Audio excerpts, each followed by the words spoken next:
అన్నప్పుడు అంటే ఈ సిద్ధాంత పరంగా ఆయన ఇతర మతాల వారికి ఎలా దేవుడు అవుతాడు అనేది ఇక్కడికి వస్తున్నారు. ప్రవక్త కూడా కాలేకపోయాడు. ముస్లిం కంటిన్యూ చేద్దాం. నెక్స్ట్ కాలర్ ఒక్క విషయం. ఓకే, నెక్స్ట్ కాల్ తీసుకుందాం. కాల్ తీసుకుని మాట్లాడే ఒక్క విషయం. సాయిబాబాని కొంతమంది దేవుడు కాకపోతే కనీసం గురువన్న అనుకోండి అంటారు. ఇప్పుడు రామాయణాన్ని అందించిన 24,000 శ్లోకాలతో రామాయణాన్ని రాసిచ్చిన వాల్మీకిని మేము గురువు అనుకుంటున్నాం, కానీ ఆయన గుళ్ళు కట్టట్లేదే. అలాగే వ్యాస మహర్షి మహాభారత ఇతిహాసాన్ని రాసి అష్టాదశ పురాణాలు బ్రహ్మసూత్రాలు రాసిన ఆయనకి గుడి కట్టట్లేదు. ఆయనకి ఎప్పుడు కూడా మా దేవతలను ఆయన కాళ్ళ దగ్గర పెట్టట్లా. అలాగే శంకరాచార్యులు వారు ఉన్నారు, 150 ప్రకటన గ్రంథాలు, భాష్యాలు, ఎన్నో సిద్ధాంతాలు, అలాగే ఇంకా చాలా మంది గురువులు ఉన్నారు. వాళ్ళందరికంటే సాయి ఏం గొప్ప, వాళ్ళందరికంటే వాళ్ళు చెప్పని కొత్త విషయాన్ని సాయి ఏం చెప్పాడు, ఎందుకు సాయికి ఇంత భజన చేయాలి, సాయికి ఇంత గుళ్ళు కట్టి ఇంత హడావుడి ఎందుకు చేయాలి? నెక్స్ట్ కాలర్ నంద్యాల నుంచి భూదేవి లైన్ లో ఉన్నారు. భూదేవి నమస్తే అండి. హలో. లలిత గారికి, కిల్లి గారికి, కరుణాకర్ గారికి అందరికి నమస్కారం అండి. నమస్కారం అండి సార్. మాది నంద్యాల. మాట్లాడండి భూదేవి. మాది నంద్యాల.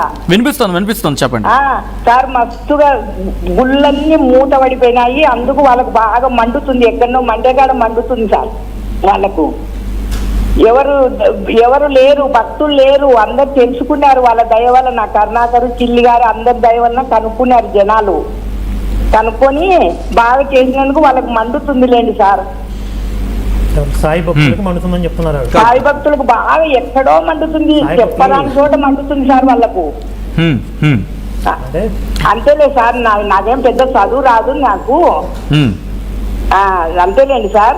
వేరే వాళ్ళు వస్తారులేండి. అన్ని మాది బనగానపల్లెలో, పాణ్యంలో, నంద్యాలలో కూడా గుళ్ళు పడిపోయినాయి సార్. ఒక్క గుడి టెక్కలో గుడి మాత్రమే వస్తున్నారు భక్తులు, కొంచెం మంది, అది కూడా అప్పుడంతా కాదు. థాంక్స్ ఫర్ కాలింగ్ భూదేవి గారు. ఈ మధ్య కాలంలో సాయిబాబా గారి మందిరాలకి భక్తుల తాకిడి బాగా విపరీతంగా తగ్గిపోయింది.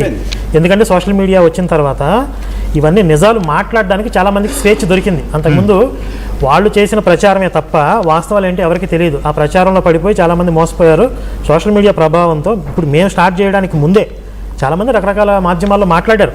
ఎందుకు మన వీడియోస్ లో ఎన్ని కామెంట్స్ మేము వీడియోస్ పూర్వమే అంటే మేము వీడియోలు చేయడానికి అంటే ఇక్కడ బహుశా అది కాస్త రిపీటెడ్ అవ్వచ్చు, బట్ పాయింట్కి వచ్చే ప్రయత్నం చేద్దాం. మళ్ళీని వాళ్ళు కూడా ఒక పాయింట్ తీసుకొస్తారు.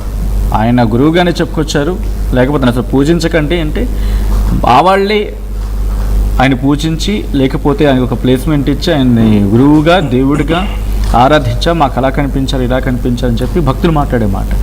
సో ఆ గురువు స్థానం నుండి పూజిస్తే తప్పేంటి? నాకు క్వశ్చన్ మార్క్ రైస్ అయినప్పుడు గురువుకుండే యోగ్యత లేదు కదండి, గురువుకు ఉండాల్సిన అర్హత లేదు. ఫస్ట్ పాయింట్ ఏంటంటే గురువుగా ఆయన కనపడుతున్నాడా, అసలు గురువుకు ఉండే లక్షణాలు ఏంటి, ప్రమాణాలు ఏంటి, ఇవి కూడా చూడాలి.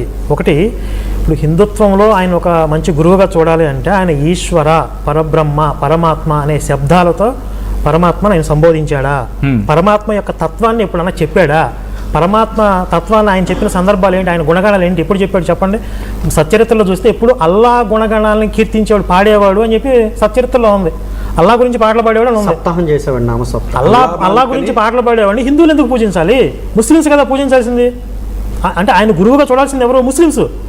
సూఫీ సాంప్రదాయంలో పాటలు పాడటం అనేది ఒక ఆచారం వాళ్ళకి. అల్లా గురించి వాళ్ళు పాటలు పాడటం కానీ, కీర్తనలు చేయడం కానీ, భజనలు చేయడం కానీ. అలా ఇస్లాంలో ఉన్నటువంటి ఒక సూఫీ సంప్రదాయానికి చెందిన గురువు అది ఎవరు తీసుకోవాలి? అలాగా ముస్లిమ్స్ చూడాలి. హిందువులు ఎత్తిమే ఎందుకు రుద్దుతున్నారు? ఇప్పుడు భగవాన్ రమణ మహర్షి ఉన్నారు, ఆయన గురువుగా చూస్తాం. ఎందుకంటే ఆయన పరమాత్మ తత్వాన్ని మౌనం ద్వారా ఉపదేశించారు. ఆయన ఇచ్చిన మెసేజ్ అనేది చాలా మందికి, లక్షలాది మందికి ఎలా రీచ్ అయింది? నేను పరమాత్మని చెప్పుకోలేదు ఆయన. అంటే గురువు యొక్క లక్షణం అది. పరమాత్మ ప్లేస్ని ఆక్యుపై చేయాలని వాళ్ళు ఎవరు ప్రయత్నించాలి, గురువులు అనేవాళ్ళు నిజమైన వాళ్ళు ఎవరు కూడా. కానీ షిరిడి సాయి పేరుతో ఒక మార్కెటింగ్ జరుగుతుంది, ఒక మార్కెటింగ్ మాఫియా నడుస్తుంది. అందుకే ఇప్పుడు హిందూ దేవాలయ వ్యవస్థలో కూడా మేము భాగం కాదని ఎందుకు చెప్తున్నారు వాళ్ళు? ఎండోమెంట్ పరిధిలోకి రాదు కదా. మేము అసలు మా సాయి హిందూ దేవుడు కాదని వాళ్ళే చెప్తున్నారు కదా. ఒక పక్క ఇప్పుడు ఒక పక్క ఏమో క్లియర్గా హిందువుల్ని ఇతను హిందుత్వానికి సంబంధించిన వాడే, హిందూ దేవుడే అని బయట పబ్లిక్లో ప్రచారం చేస్తున్నారు. టెక్నికల్గా కోర్టు దగ్గరికి వెళ్ళేటప్పటికి హిందుత్వానికి సాయికి సంబంధం లేదని చెప్తున్నారు. డబుల్ స్టాండర్డ్స్ ఎవరు ఇక్కడ?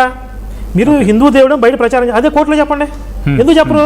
చెప్తే మీ షిరిడి సంస్థానం కానీ లేకపోతే మీ షిరిడి సాయి మందిరాలన్నీ కూడా దేవాదాయ శాఖ పరిధిలోకి వచ్చేస్తాయి. మీ వ్యాపారం మీ చేతుల్లో ఉండదు.